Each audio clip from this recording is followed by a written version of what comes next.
All right, the deadline for the Affordable Care Act special enrollment period is just a little over a week away. It's August 15th. The deadline was extended to help people get through coverage during the COVID-19 pandemic. So what if you can't pay premiums because of hardship due to COVID-19? Well, you can check with the insurance company about extending your premium payment deadline, or ask if they will delay terminating your coverage if you can't pay that premium. Most of the time, though, if you aren't receiving financial assistance with your premiums, you do have a grace period determined by state law. If you're getting financial assistance, you have a 3-month grace period during which your coverage cannot be terminated for not paying your premium. If your household income has changed, you need to update your application immediately because you could qualify for more savings than you are getting now. To help us with this very complicated issue, Morgan Campbell, Laura Packard, and Catherine Sevier, all taking your questions. All right, Laura, this person says, can my 20-year-old daughter be put on my healthcare.gov plan? Yes, since she's under 26. And as Morgan said, if she lives with you. Okay, so your child has to live with you, your adult child has to live with you for you to cover them on health insurance. This person says, I'm working currently and don't need insurance, but I'm thinking about retiring. Can I sign up with ACA after the August deadline if I need coverage for, say, the months of October, November, and December? Yes, because losing your health insurance is a qualifying event. So even though the open enrollment period is over August 15th, if you have a qualifying event like having a baby, getting married, or losing your health insurance, you can enroll. All right, this person is asking, can you be on Medicaid and Medicare at the same time? Yes, you can. And that's determined by your overall income.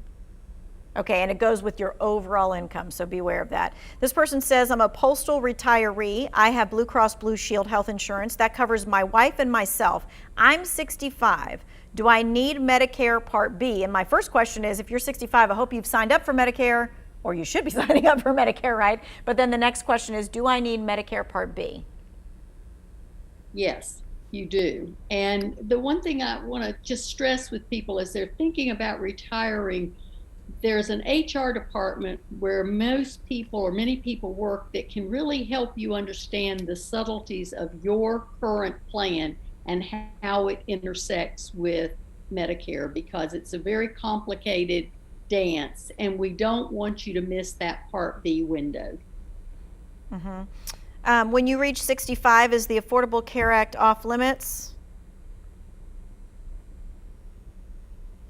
If you did not work your 40 quarters and you're not entitled to Part A and you then therefore cannot purchase Part B, then yes, you can also at that point be eligible for the marketplace. But normally that is not the case. Normally that is not the case. That rarely happens. All right, I love this question. I need cheap dental insurance.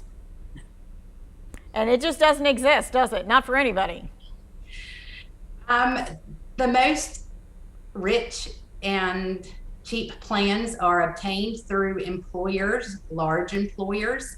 When it comes to the individual market, you can get a plan for about $16. That's only going to cover your preventative care. So you'll get a cleaning and an x-ray and pay probably about $16 a month, but that's going to be the extent of a cheap plan.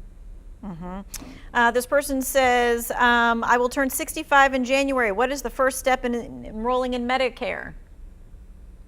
The first step is 3 months before your birthday, or the 3 months before or the 3 months after, you need to go on Medicare.gov and start to read and understand how to apply.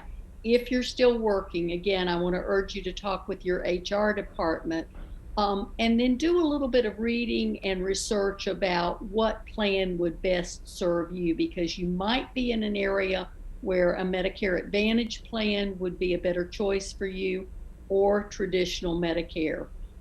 So a lot of that depends on what your current health status is and what your needs are. And people like Morgan can help you think about that. Okay. Laura, this person says, if I signed up for coverage in April, do I still have coverage, and when do I sign up again? Well, if you signed up in April for this year, then you would have coverage through the end of the year. And you'll get another chance starting November 1st to sign up for coverage next year. Oh, and to go back to the question that I answered earlier, according to healthcare.gov's website, it does not look like you need to live in your parents' home to stay on their insurance plan if you're under 26. Okay, so like they can be off at school and you can be living in another state and they don't come home anymore and you can still have your kid as that. Okay. This person is saying, I had Blue Cross Blue Shield but accidentally let it lapse for non-payment. Am I able to get it reinstated? Morgan, I don't know if you're able to answer that. If it was terminated for non-payment, they would have to go back in, create a new application on healthcare.gov. An insurance company does have the right to go back if they enroll in the same plan and ask for that back premium. So yes, you can get it back. Just be very careful when you try to get it back because you might have to pay the back premiums that you owe. Okay. This person says, if I become 65 in November, can I start applying for Medicare now? Let's see. It's 3 months before your birthday, Yes, it your is. birthday month, and 3 months after. Yep, you're in the window. I had to stop and think what month it was. I know. This year has been crazy. Last year and this year, right? Yeah. All right. Again, that deadline is August 15th for this year to be covered by the Affordable Care Act until the end of the year. Then you're going to get another notice that starting in October, you can start applying for the next year. Thank you so much for answering those questions. Some of them are complicated, and that's okay, that we're able to kind of think through them, process it, and figure out that answer. Thank you very much. And we thank you for being with us as well. We have all the resources that you need from AARP and the ACA right there in the Who Wants to Know section.